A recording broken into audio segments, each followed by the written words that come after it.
Hello guys, അപ്പോൾ എങ്ങനെ എല്ലാവർക്കും സുഖമല്ലേ? നിങ്ങൾ ആംല മുറാബ കഴിച്ചിട്ടുണ്ടോ?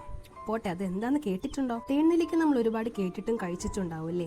ഈ തേനിന് പകരം ശർക്കരയിലോ പനം കൽക്കണ്ടത്തിലോ ഇട്ട് പ്രിസർവ് ചെയ്യുന്ന ഒരു ഐറ്റാണ് അംല മുറാബ. ചെറുപ്പത്തിലെ നെല്ലിക്ക ടോണിക് എന്ന് പറഞ്ഞ് എൻ്റെ ഉമ്മച്ചി ഉണ്ടാക്കി തന്നുകൊണ്ടിരുന്ന ഒരു സാധനമായിരുന്നു ഇത്. പക്ഷേ ഇപ്പം ഞാൻ യൂട്യൂബിൽ നോക്കി ഉണ്ടാക്കി ഈ അംല മുറാബയ്ക്ക് പണ്ട് ഉമ്മച്ചി ഉണ്ടാക്കി തന്ന ടേസ്റ്റ് ഒന്നും കിട്ടിയില്ല കേട്ടോ. കാരണം എന്താണെന്ന് ഞാൻ പിന്നീട് ഉമ്മച്ചിയുടെ റെസിപ്പി ചോദിച്ചപ്പോഴല്ലേ മനസ്സിലായത്. റെസിപ്പിയിലെ വ്യത്യാസം ഞാൻ അടുത്ത വീഡിയോയിൽ പറയാം കേട്ടോ. നെല്ലിക്ക ടോണിക്കിൻ്റെ രുചി എൻ്റെ നാവിലുള്ളതുകൊണ്ട് ഇതിൻ്റെ ടേസ്റ്റ് എനിക്ക് അത്രയ്ക്ക് അങ്ങോട്ട് ഇഷ്ടപ്പെട്ടില്ല. പക്ഷേ ഈ ഒരു സംഭവം ആദ്യമായിട്ട് കഴിക്കുന്നതുകൊണ്ട് തന്നെ ഇക്കാക്കും മോനും അത് ഇഷ്ടമായിട്ടുണ്ട്. പണ്ടത്തെ നെല്ലിക്ക ടോണിക്കിൻ്റെ രുചിയുടെ തള്ളു കേട്ടിട്ട് അടുത്ത ദിവസം തന്നെ ഇക്ക ഒരു 3 കിലോ നെല്ലിക്കയും കൂടെ വാങ്ങിക്കൊണ്ട് വന്നിട്ട് അതേപോലെ ഇടാൻ വേണ്ടിയിട്ട്. പക്ഷെ ആ നെല്ലിക്ക ടോണിക്ക് കഴിക്കണമെങ്കിൽ കുറഞ്ഞത് 6 മാസത്തെ ക്ഷമയെങ്കിലും വേണം. 6 മാസം കഴിഞ്ഞാൽ അത് സെറ്റ് ആവത്തുള്ളൂ. ആ കാലതാമസമാണ് അതിൻ്റെ രുചി. ഇപ്പോൾ ഉണ്ടാക്കിയ അംല മുറാബ ഒരാഴ്ച സ്റ്റോർ ചെയ്തിട്ട് അതിന് വീഡിയോ എടുത്തതിന് ശേഷം കഴിച്ചു തുടങ്ങുന്നതാണ് വിചാരിച്ചത്. പക്ഷെ ഒരാഴ്ച ആയപ്പോഴത്തേക്കും ടിന്ന് കാലിയായി. അപ്പോൾ നെല്ലിക്ക സീസൺ അല്ലേ, എല്ലാവരും ട്രൈ ചെയ്ത് നോക്ക്.